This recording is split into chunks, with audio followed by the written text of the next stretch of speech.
আসসালামু আলাইকুম। আমি রায়হান আহমদ, সভাপতির প্রতিষ্ঠাতা বিশ্ব মানবাধিকার রক্ষা সংঘ। আজকে আমি আপনাদের সামনে কথা বলবো বাল্যবিবাহ প্রতিরোধ নিয়ে। বাংলাদেশ হতে কীভাবে বাল্যবিবাহ প্রতিরোধ করা যায় এবং বিশ্ব হতে কীভাবে বাল্যবিবাহ প্রতিরোধ করা যায়, সেই জন্য আমাদেরকে ঐক্যবদ্ধভাবে কাজ করতে হবে। বিশ্বের প্রতিটি শিশুর শিক্ষা নিশ্চিত করার জন্য কাজ চালিয়ে যাব। বিশেষ করে বিশ্বের প্রতিটি মেয়ে শিশুর শিক্ষার জন্য কীভাবে কাজ করা যায় সেই জন্য কাজ চালিয়ে যাচ্ছি।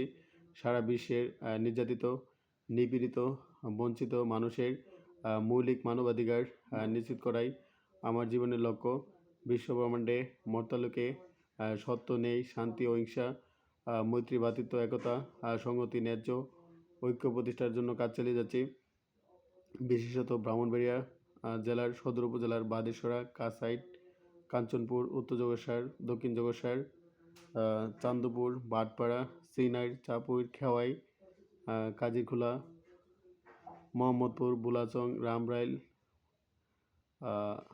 উলচাপাড়া, গোকর্ণঘাট, রসুলপুর, কালীসীমা, শালগাঁও গ্রামের মধ্যে কীভাবে বাল্যবিবাহ রোধ করা যায় সেজন্য কাজ চালিয়ে যাচ্ছি।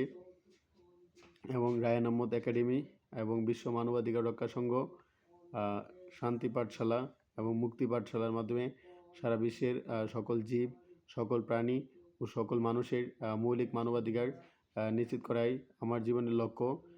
বিশেষত বাংলাদেশ এবং বিশ্বের সকল মেয়ে শিশু এবং কন্যা শিশুকে কীভাবে শিক্ষার আওতায় নিয়ে আসা যায় সেই জন্য কাজ চালিয়ে যাচ্ছি। এবং এই শীতে বাংলাদেশের শীতার্ত মানুষদেরকে কীভাবে গরম কাপড় এবং গরম বস্ত্র বা শীত বস্ত্র যেমন সোয়েটার, কোট, ব্লেজার এবং শীত কাপড় এবং ল্যাব তোশকের ব্যবস্থা করা যায়, সেই জন্য বাংলাদেশের সকল বিত্তবান মানুষ এবং ধনী মানুষ এবং বিশ্বের সকল ধনী এবং বিত্তবান মানুষদেরকে বাংলাদেশের শীতার্ত ও শীতার্ত মানুষের পাশে দাঁড়ানোর আহ্বান জানাই। বিশ্বের প্রতিটি জীব, প্রতিটি মানুষ ও এর মুক্তির জন্য কাজ চালিয়ে যাব।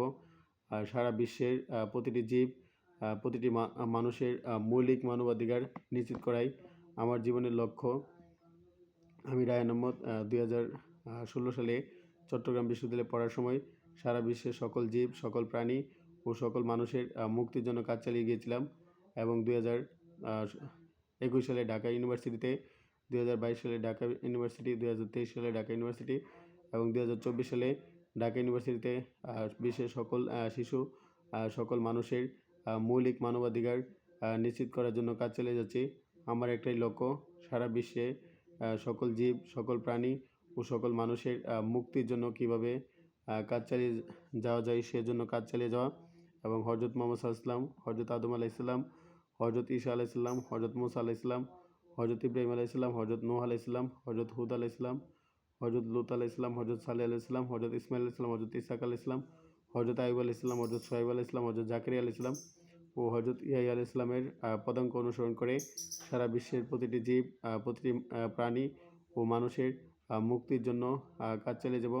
হজরত ইয়াস আলাইহিসসালাম, হজরত ইলিয়াস আলাইহিসসালাম ও হজরত জুলকিফল আলাইহিসসালামের পদাঙ্ক অনুসরণ করে সারা বিশ্বের সকল জীব, প্রাণী ও মানুষের মুক্তির জন্য কাজ চালিয়ে যাব।